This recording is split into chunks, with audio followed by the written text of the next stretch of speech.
Hello खुलुमबाय आंनि गोजोन बरम इउटुब चेनेलाव बयखौबो बरायबाय दिनैहाय आं मोनसे गोदान भिडिअ लानानै फैबावबाय जाबाबो जायाब्लाबो अननानै नायलांजोबदो आंनि भिडिअखौहाय माने दिनैहाय आङो दिनै सानसेनि गेजेराव एसेब्लाबो आं मा खालामो बेखौ ब्लगनि गेजेरजों दिन्थिगोन ओमफ्राय दा नायलांजोबबानो जाबाय दे आंनि भिडिअखौ अननानै बांगालबुरि जोङो दा साब सेन्टाराव थांनो नागिरदों नैबे बिथाङानो आंखौ लाबोदों नैबे बिथाङा बांगालबुरिया ओमफ्राय दा जोङो थाबायगासिनो बारा गोजान नङा न'नि खाथियावनो ससेल' थाबायनांगौ जायो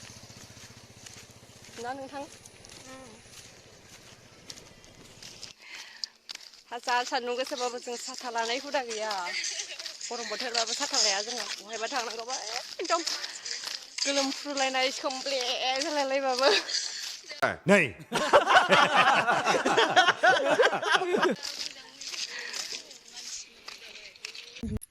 Interest जानायनि इथिबा थानोसैब्रा र' जानोसै मोसालाय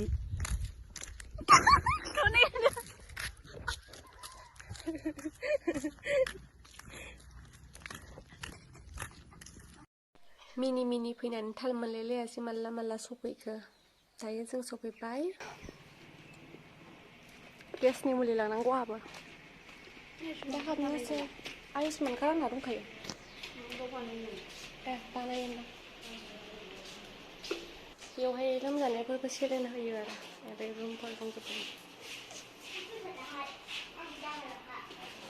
डक्टरबो थाबाय थाखायो सानफ्रामबो नैबेयावहायनो नायो मुलिखौबो हरो ओमफ्रायो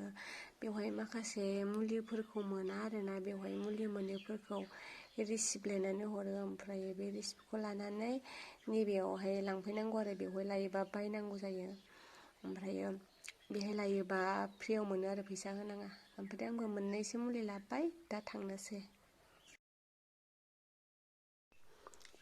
फैनानै दखान मोनफैबाय ओमफ्राय है मेथाइ जालांसै होननानै दखान हाबबाय आरो जोङो मादैनि दखानावहाय ओमफ्राय सासे जि आंखौ बायदिसिना डायलग होयै भिडिअ खालामगासिनो दंमोन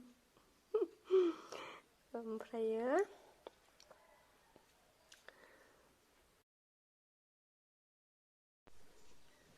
जाग्राफ्रा दङमोन गुगुनि ओमफ्रायो बेवहाय लादु ओरैनोब्लाथ' दस्रा बारायाव बिदिनो सिंग्रा बायदिसिना सावोमोन आरो ओमफ्राय जोंहा सानसु टाइम जाबायमोन ना जोबजोब्बायमोन आरो बेखायनो गुगुनिजों बानलुजों जानोसै दा खिस्रा गैयाबानो जाबाय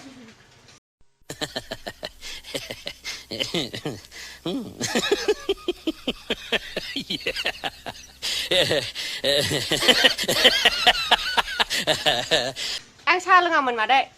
साहा लोङामोन आं साहा लोंबायो सामब्राम गैया सामब्राम हानाय मुलिबो लाबालाय खिनाय जाबा बोरो हाजोफ्रा गावखौल' माबायो दा नैबेखौ एसे होदेरलायनोसै हिट जानोसै टेस्टि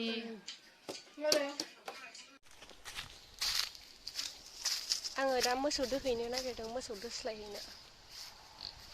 उफाय गैया मोसौबो दोस्लायनांगौ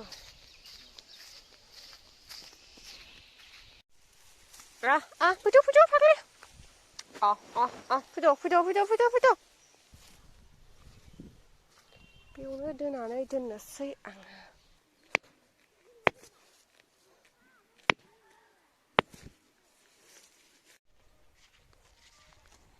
मोसौफोरानो अन्थाव बाथाव जाजोबथारो नै दा बायदियाव हामजोबो गांसोखौनो मोजाङै मोनजाया दुब्लि बारियाव सेस माइजोबना दा गांसोआनो गैया मोसौ खानो थाखाय जायगायानो गैया जारलाखा नै लामायाबो एरसोलायनांगौसो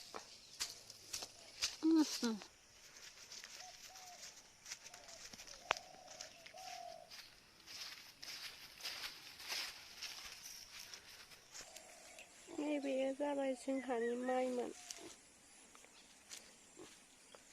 माइयानो सेस जाथि जाजोबदों देग्लायहाय एम्फौ जादोंमोन फार्स्टआव ओमफ्राय मुलि सारबाबो गायासै जाथि जाथिनि जानानै थाजोब्बाय एसे जाब मोननाय बायदि नुजोब्बाय ओमफ्राय फिथाइया गोथांसो गोरलै।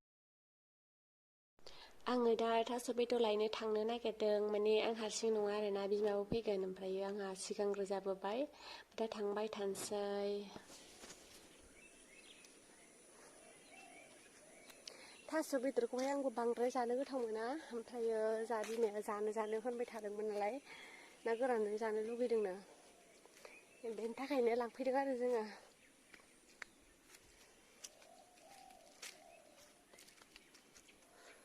नायसाय साना दाखा फायदा बेवहाय ओरै थास' गिदिर गिदिर रज'जोबोमोन ओमफ्राय थास' गिदिरा थैजोब्बाय ओमफ्राय दा बिदि फिसा फिसा जाबाय आरो ओमफ्राय नैबे हाग्राखौबो नुबानो मोनो थास' बेदरा नै बिदि आरो नै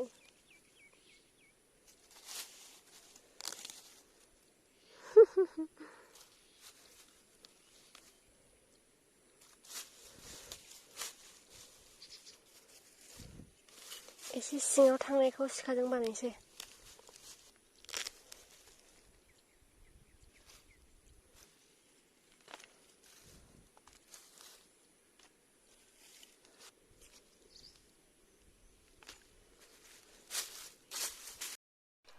बियो जाबाय जोंनि गामिनि दुब्लि आरो गासिबो माइ गायजोबो ओमफ्राय थास' एरखुबाय थानायानो साइज नुनानै भिडिअ खालामफैबाय आङो माने आं थास' लायनाय खाथियावनोखा नालाय दुब्लिया गासिबो नांजाबजोबखानाय बिराद मोजां नुयो।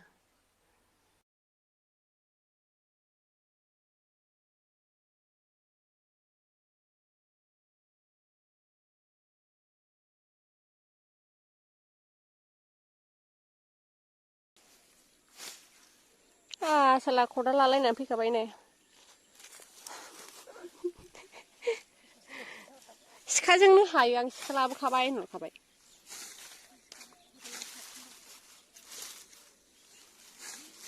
बोलोबानो मोनो ओरै फिसा फिसा जावबानो जायो नै।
दायो जोङो थास' बेदरखौ जावखांबाय